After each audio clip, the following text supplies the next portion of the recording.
Iminumungkahi ng Chairman Emeritus ng mga makabayan at sibikong grupo na si Dr. Jose Antonio Goytia na magkaroon ng mga malikhaing proyekto sa mga paaralan, gayon din ang debate at sanaysay alinsunod sa plano ng Department of Education o DepEd na talakay ng West Philippine Sea o WPS sa mga paaralan sa bansa.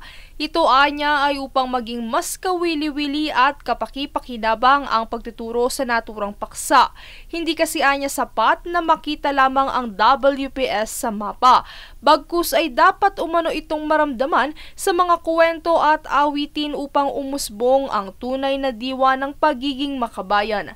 Ayon kay Goytia, ang hakbang na ito ng DepEd ay tugma sa pagsisikap ng pamahalaan na paigtingin ang depensa sa karagatan. Simula kasi sa susunod na school year, iaangkop na sa Araling Panlipunan Curriculum ang pagtuturo sa WPS sa mga eskwelahan para sa grades 4, 6 at 10.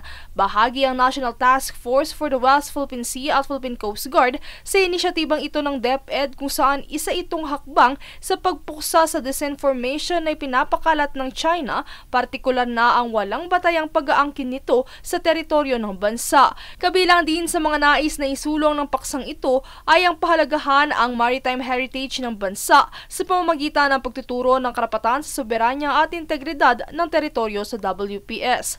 Tungkol naman sa panganib ng paulit-ulit na kasinungalingan, lubhang panganib anya ang naidudulot nito sa henerasyon ng kasalukuyan, partikular na ang maling paggamit ng teknolohiya gaya ng pag-abuso sa artificial intelligence. Sa pamamagitan kasi nito ay madaling malinlang ang publiko kung hindi masusing beberipikahin at sisiguraduhin ang impormasyong pinaniniwalaan. Kaya naman ayon kay Goytia, ang edukasyon ang pinakamabisang sandata laban dito sapagkat ito ang humuhubog ng kamalayan, mapanuring pag-iisip at tibay ng loob ng kabataan. Kamakailan na mataan ang mga barko ng China na binomba ng water cannon ng barko ng Bureau of Fisheries and Aquatic Resources, gayon din ang sunod-sunod na insidente ng patuloy na panggigipit at agresibong kilos ng China sa WPS.